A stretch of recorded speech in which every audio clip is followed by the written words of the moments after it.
तर लेण्याद्रीच्या पायऱ्यांना धबधब्याचं स्वरूप आलेलं आहे। लेण्याद्री परिसरात मुसळधार पाऊस सुरू आहे। डोंगरावरून पाण्याचे मोठमोठे लोट बघायला मिळतात। पुण्याच्या जुन्नर परिसरात दमदार पावसाची हजेरी बघायला मिळते।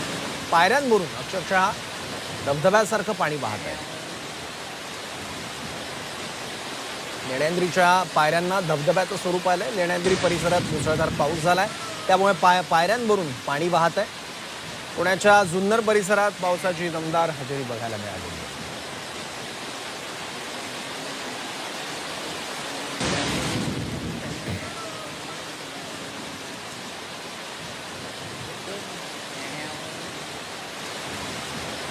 पर्यटनासाठी प्रसिद्ध असलेल्या लोणावळ्यात अखेर वरुण राजाने दमदार हजेरी लावली आहे। मागील 24 तासात लोणावळ्यात तब्बल 94 मिलीमीटर पावसाची नोंद झाली आहे।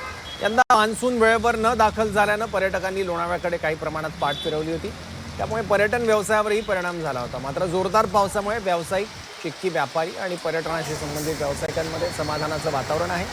येत्या आठवड्यात लोणावळ्यात पर्यटकांची संख्या वाढण्याची अपेक्षा व्यक्त केली जाते।